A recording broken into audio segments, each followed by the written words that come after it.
కంచగచ్చబౌలి భూముల వ్యవహారంపై supreme court hot comments చేసింది. ముఖ్యంగా కంచగచ్చబౌలిలో చెట్ల నరికివేతపై ధర్మాసనం కన్నెర్ర చేసింది. చెట్ల నరికివేతను సమర్థించుకోవద్దని తెలంగాణ ప్రభుత్వాన్ని హెచ్చరించింది. అంతేకాదు చెట్ల పునరుద్ధరణపై ప్రణాళికతో రావాలని సూచనలు చేసింది. పర్యావరణ పరిరక్షణతో రాజీపడేది లేదని జస్టిస్ గవాయ్ బెంచ్ తేల్చి చెప్పింది. ఒకవేళ సిఎస్ ను కాపాడాలనుకుంటే 100 ఎకరాలను ఎలా పునరుద్ధరిస్తారో చెప్పాలంది. మరోవైపు ఫేక్ వీడియోలతో దుష్ప్రచారం చేయాలని ప్రభుత్వ లాయర్ సుప్రీంకోర్టు దృష్టికి తీసుకెళ్లారు. మినహాయింపులకు లోబడే చెట్లను తొలగించామని చెప్పారు. ప్రభుత్వానికి కంచగచ్చబౌలి భూముల్లో అన్ని పనులు ఆపేశామన్నారు.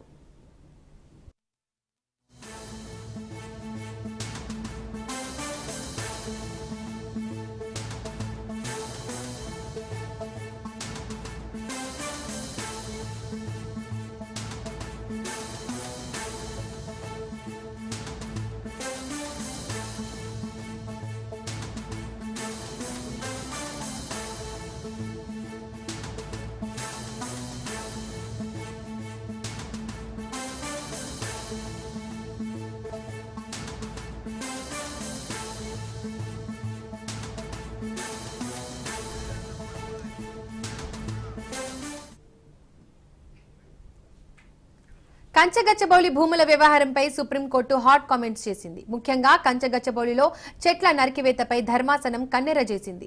చెట్ల నరికివేతను సమర్థించుకోవద్దని తెలంగాణ ప్రభుత్వాన్ని హెచ్చరించింది. అంతేకాదు చెట్ల పునరుద్ధరణపై ప్రణాళికలతో రావాలని సూచనలు చేసింది. పర్యావరణ పరిరక్షణలో రాజీపడేది లేదని జస్టిస్ గవాయ్ బెంచ్ తేల్చి చెప్పింది. ఒకవేళ సిఎస్ ను కాపాడాలనుకుంటే 100 ఎకరాలను ఎలా పునరుద్ధరిస్తారో చెప్పాలనింది. మరోవైపు ఫేక్ వీడియోలతో దుష్ప్రచారం చేయాలని ప్రభుత్వ లాయర్ సుప్రీంకోర్టు దృష్టికి తీసుకెళ్లారు. మినహాయింపులకు లోబడే చెట్లను తొలగించామని చెప్పారు. ప్రస్తుతానికి కంచగచ్చబౌలిలో భూముల్లో అన్ని పనులు ఆపేశామన్నారు. ఇక ఈ అంశానికి సంబంధించి మరిన్ని అప్డేట్స్ మా కరెస్పాండెంట్ రత్నకుమార్ అందిస్తారు. రత్నకుమార్ చెప్పండి. పరిధిలో ఉన్నటువంటి కంచగచ్చబౌలి సర్వే నెంబర్ 25లోని 400 ఎకరాల భూమికి సంబంధించి వాళ్ళ సుప్రీంకోర్టులో విచారణ జరిగింది. సుదీర్ఘ విచారణ అనంతరం విచారణను మే 15వ తేదీ వరకు వాయిదా వేస్తున్నట్లు ధర్మాసనం తీర్పు చెప్పింది. అప్పటి వరకు ఇప్పటికే అక్కడ ఎటువంటి కార్యకలాపాలు కొనసాగించడానికి వీల్లేదని చెప్పినటువంటి ధర్మాసనం ఆ స్టేటస్ కో ఏదైతే ఉందో అది కొనసాగుతుంది. తదుపరి విచారణ కంప్లీట్ అయ్యేంత వరకు కూడా ఇక స్టేటస్ కో కొనసాగుతుందంటూ ధర్మాసనం తెలియజేసింది. ఇక జరిగినటువంటి వాదనలకు సంబంధించి ముఖ్యంగా తెలంగాణ ప్రభుత్వ పనితీరు పైన వాళ్ళు చేసే ఈ యొక్క కంచగచ్చబౌలి భూముల్లో చేసినటువంటి కార్యకలాపాలకు సంబంధించి కూడా సుప్రీంకోర్టు సీరియస్ అయింది. వాస్తవానికి అక్కడ ఎప్పుడైతే దాదాపు 400 ఎకరాల్లో 100 ఎకరాల వరకు చెట్లను కొట్టేసి భూమిని దాదాపు 100 జేసీబీలు తీసుకొచ్చి భూమిని చదును చేసేటువంటి ప్రయత్నాలను చేశారో వీటన్నిటి మీద ఇటు సుప్రీంకోర్టు కన్నెర్ర చేసింది. అసలు చెట్లు కొట్టేసే ముందు అనుమతులు తీసుకున్నారా లేదా స్పష్టంగా చెప్పాలి అంటూ జస్టిస్ గవాయ్ యొక్క ధర్మాసనం ప్రభుత్వం పనితీరు మీద ఆగ్రహం వ్యక్తం చేసింది. వాస్తవానికి 1996లో సుప్రీంకోర్టు ఇచ్చినటువంటి మార్గదర్శకాల ప్రకారం అనుమతులు తీసుకున్నారా లేదనేది ఒక స్పష్టత కూడా లేదు. ఆ స్పష్టతను ఇవ్వాలంటూ కూడా తెలియజేసింది. అయితే అనుమతులతోనే ఆ భూముల్లో జామాయిల్ అలాగే ఇతర చెట్లు పొదలను తొలగించినట్టు ప్రభుత్వం తరఫున న్యాయవాది అభిషేక్ మను సింఘ్వి ధర్మాసనానికి తెలియజేశారు. మరోవైపు తెలంగాణలో వాల్టా చట్టం అమల్లో ఉందని దాని ప్రకారం స్వయం అనుమతులుగా ప్రభుత్వం వ్యవహరించిందని అమికస్ క్యూరీ వివరించడం జరిగింది. అయితే తీసుకున్నటువంటి అనుమతులకు సంబంధించి అసలు ఎటువంటి అనుమతులు ఉన్నాయి, అనుమతులు అనేవి ఉన్నాయా లేదనేటువంటి ఒక స్పష్టత ఇవ్వాల్సి ఉంది. ఎందుకంటే అక్కడ దాదాపు 100 ఎకరాల్లో కొట్టేసినటువంటి భూమి చెట్లను కొట్టేయడం అంశం అనేది ఇది సరైనటువంటి పద్ధతి కాదు. ఒకవేళ ఇందులో అవకతవకలు జరిగి ఎటువంటి పర్మిషన్స్ లేకుండా భూములను చదును చేసినటువంటి పరిస్థితి కనిపించి 100లాది చెట్లను కొట్టేసినటువంటి భూ అయితే మాత్రం ఖచ్చితంగా ఈ యొక్క వ్యవహారంలో కఠిన చర్యలు ఉంటాయి. ముఖ్యంగా ఇందులో చీఫ్ సెక్రటరీ నుంచి ఇతర కింది స్థాయి అధికారుల వరకు ప్రతి ఒక్కళ్ళు కూడా జైలుకి వెళ్ళేటువంటి పరిస్థితులు కూడా ఉంటాయంటూ ఆగ్రహం వ్యక్తం చేసింది ధర్మాసనం. అయితే ఈ పరిస్థితి నుంచి బయటపడాలి అంటే మాత్రం ఒకవేళ జైలు నుంచి తప్పించుకోవాలి అంటే కఠిన చర్యల నుంచి తప్పించుకోవాలంటే ఇప్పటికే కొట్టేసినటువంటి 100 ఎకరాల భూమిలో మరలా రీస్టోరేషన్ చెట్ల యొక్క పునరుద్ధరణ అనేది ఏ రకంగా చేస్తారు అనేది ఒక ప్రణాళికను రచించాలి. ఆ ప్రణాళికను తీసుకొచ్చి ధర్మాసనం దగ్గర చూపించాలనేటువంటి విషయాలన్నింటినీ కూడా ధర్మాసనం తెలియజేసింది.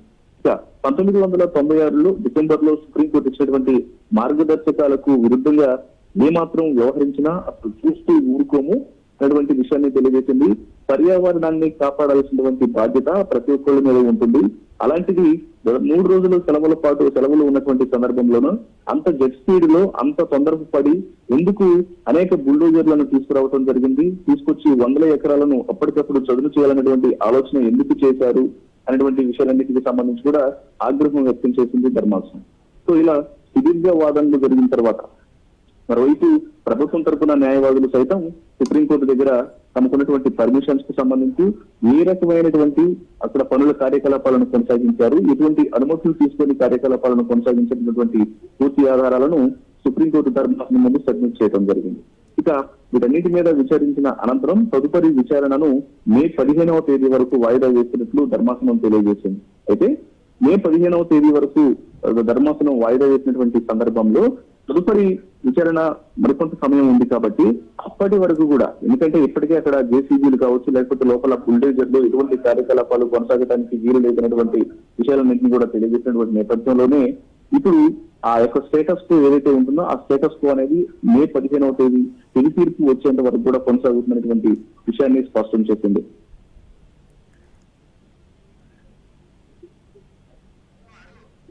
రత్నకుమార్, సుప్రీంకోర్టు సూచించిన దాని ప్రకారం చూస్తే 100 ఎకరాలను మళ్లీ పునరుద్ధరించాలని సూచించింది. దీనికి ప్రభుత్వం ఎలాంటి యాక్షన్స్ తీసుకోబోతుంది? ఇప్పుడు వాస్తవానికి అక్కడ ప్రస్తుతం కోర్టు పరిధిలో అంశం అనేది వ్యవహారం అనేది ఉంది కాబట్టి ప్రస్తుతం అక్కడ ఎటువంటి కార్యకలాపాలు అనేవి కొనసాగడానికి అవకాశం లేదు. లోపల జేసీబీలను పెట్టి పనిచేయడానికి వీలు లేదు. లోపల ప్రభుత్వానికి సంబంధించినటువంటి వ్యక్తులు కావచ్చు, ప్రైవేట్ వ్యక్తులు కావచ్చు, పార్టీకి వెళ్ళి అక్కడ ఎటువంటి కార్యకలాపాలను చేయదనేటువంటి విషయానికి సంబంధించి స్టేటస్ కో అనేది ఆల్రెడీ విధించినటువంటి నేపథ్యంలోనే ఆ స్టే అనేది కంటిన్యూ అవుతుందని మరోసారి ఇప్పుడు సుప్రీంకోర్టు తెలియజేసింది. కాబట్టి ప్రస్తుతం అక్కడ ఎటువంటి కార్యకలాపాలు అనేవి కొనసాగు. కాకపోతే ఆల్రెడీ 100 ఎకరాల వరకు చెట్లు కొట్టేశారు, రకరకాల జీవరాశులు అనేవి ఇబ్బందులు పడ్డాయి, కొన్ని జీవులు చనిపోయాయి. వీటన్నింటికి సంబంధించినటువంటి ఎవిడెన్స్ అనేవి కూడా గతంలో రీసెంట్ గా భూములను పరిశీలించడానికి వచ్చినటువంటి కేంద్ర కమిటీ కూడా సుప్రీంకోర్టుకు సబ్మిట్ చేసినటువంటి నేపథ్యంలోనే ఈ 100 ఎకరాలకు సంబంధించినటువంటి ఏదైతే చెట్ల యొక్క మొత్తం కొట్టివేత అనేది జరిగిందో వీటిని పునరుద్ధరించడానికి ప్రభుత్వం ఏ రకంగా ముందుకెళ్లబోతోంది, ఎలా రీస్టోరేషన్ జరగబోతోంది, ఏం చేయబోతున్నారు, ఒకవేళ చెట్ల కొట్టివేత అనేది అలాగే కంటిన్యూ అయ్యి ఇప్పుడు అనేక చెట్లు అనేవి కొట్టేశారు కాబట్టి దీనికి సంబంధించి మాత్రం ఖచ్చితంగా కఠిన చర్యలు ఉంటాయి. ఈ కఠిన చర్యల నుంచి తప్పించుకోవాలంటే మాత్రం ఖచ్చితంగా రీస్టోరేషన్ కు ఎటువంటి ప్రణాళికలు రచించబోతున్నారు, ఏ పనులు చేయబోతున్నారు, మీ దగ్గర ఉన్నటువంటి అవకాశం ఏంటి, ఎంత తొందరగా వాటికి అక్కడ రిస్టోరేషన్ ని మొదలు పెడతారు, వీటన్నింటికి సంబంధించినటువంటి ఒక ప్రణాళికను తీసుకురావాల్సిందిగా అటు ఆదేశాలను జారీ చేసింది సుప్రీంకోర్టు. సో వీటన్నిటికి సంబంధించి ప్రభుత్వం ఇప్పుడు ఒక ప్రణాళికను తయారు చేయాల్సినటువంటి అవసరం ఉంటుంది. ఇక్కడ ఒక కమిటీని ఏర్పాటు చేసి రిస్టోరేషన్ ఏ రకంగా తీసుకెళ్తారు, ఏ రకంగా సుప్రీంకోర్టును ఒప్పిస్తారు, లేకపోతే ఒకవైపున అధికారులు సిఎస్ఎస్ స్థాయి అధికారుల నుంచి కింది స్థాయి అధికారుల వరకు ప్రతి ఒక్కరి మీద కూడా చర్యలు ఉంటాయి.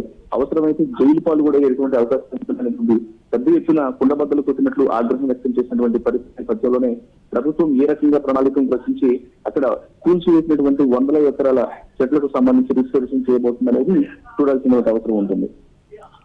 రత్నకుమార్, ప్రభుత్వ లాయర్లు సూచించినట్లు అన్ని పర్మిషన్స్ తీసుకొనే పనులు ప్రారంభించామని చెప్తున్నారు. ఎలాంటి పర్మిషన్స్ తీసుకున్నారు? వాస్తవానికి మొదటి నుంచి కూడా అవి ప్రభుత్వ పరిధిలో ఉన్నటువంటి భూములు అనేటువంటి విషయాన్ని మాత్రమే ఇటు లాయర్లు కావచ్చు, ప్రభుత్వ పెద్దలందరూ కూడా తెలియజేస్తున్నారు. గతంలో ప్రెస్ మీట్లు పెట్టినప్పుడు కూడా అదే విషయాలను కూడా తెలియజేశారు. అయితే అనుమతులు తీసుకొని అక్కడ ఉన్నటువంటి పెద్ద అంటే 100 ఎకరాల్లో దాదాపు 400 ఎకరాల్లో కొన్ని ఎకరాల పాటు జామాయిలు చెట్లు ఉన్నాయి, అలాగే పొదలు ఉన్నాయి, ఇతర రకరకాల చెట్లు అనేవి ఉన్నాయి. కాబట్టి వీటన్నింటినీ కూడా పర్మిషన్స్ తోనే అనుమతులతోనే తాము తొలగించాము. అంటే రెవెన్యూ పరమైనటువంటి అనుమతులు ఏవైతే ఉంటాయో రెవెన్యూ పరమైనటువంటి అనుమతులతోనే తాము ఈ యొక్క కూల్చివేతలు చేపట్టడం జరిగింది అనేటువంటి విషయానికి సంబంధించి న్యాయవాది అభిషేక్ మను సింగ్ ప్రభుత్వానికి సుప్రీంకోర్టు యొక్క తమ యొక్క సాక్ష్యాధారాలతో సహా తనకు ఉన్నటువంటి పర్మిషన్లు ప్రభుత్వానికి ఉన్నటువంటి పర్మిషన్ల మొత్తాన్ని కూడా తెలియజేసినటువంటి పరిస్థితి ఉంది. అయితే మరొక వైపు తెలంగాణలో వాల్టా చట్టం అమల్లో ఉంది. దాని ప్రకారం స్వయం అనుమతులుగా ప్రభుత్వం వ్యవహరించింది అంటూ అమికస్ క్యూరీ వివరించారు, వాటిని ఖండిస్తూ. సో ఈ యొక్క వాదనల తర్వాతనే సుప్రీంకోర్టు సీరియస్ అయింది. హడావిడిగా ఒక స్పష్టమైనటువంటి పర్మిషన్స్ అనేవి లేకుండా దాదాపు 400 ఎకరాల్లో 100 ఎకరాలను 3 రోజుల పాటు సెలవులు ఉండగానే ఎందుకు ఇమ్మీడియట్ గా ఈ కార్యకలాపాలను కొనసాగించాల్సి వచ్చింది? ఇక అక్కడ ఉన్నటువంటి డిఫారెస్టేషన్ ఏదైతే చేశారో వేలాది జీవరాశులు అనేవి లోపల కనిపిస్తున్నాయి. అలాగే పెద్ద అంటే ఎన్నో స్పీసెస్ ఉన్నాయి, ఇబ్బందులకు గురవుతున్నాయి. వీటన్నింటిని కూడా పట్టించుకోకుండా ఎందుకు ఈ కార్యకలాపాలు చేపట్టినటువంటి విషయం మీద ఆగ్రహం వ్యక్తం చేసి వీటన్నింటికి సంబంధించి కూడా ఒక ఎక్స్ప్లెనేషన్ అనేది ఇవ్వాలి. కొట్టివేసినటువంటి చెట్లకు సంబంధించి కూడా రిజిస్ట్రేషన్ ఎలా చేయబోతున్నారు అనేది తెలియజేస్తూ ప్రభుత్వం నేపథ్యంలో మే 15వ తేదీ వరకు వాయిదా వేసినటువంటి నేపథ్యంలో ఇప్పుడు మరి ప్రభుత్వం ఇటువంటి ప్రణాళికతో ఇటు సుప్రీంకోర్టును ఒప్పిస్తోంది అనేటువంటి కూడా ఎదురు చూడాల్సినటువంటి అవసరం ఉంటుంది. Right, thank you Ratnakumar.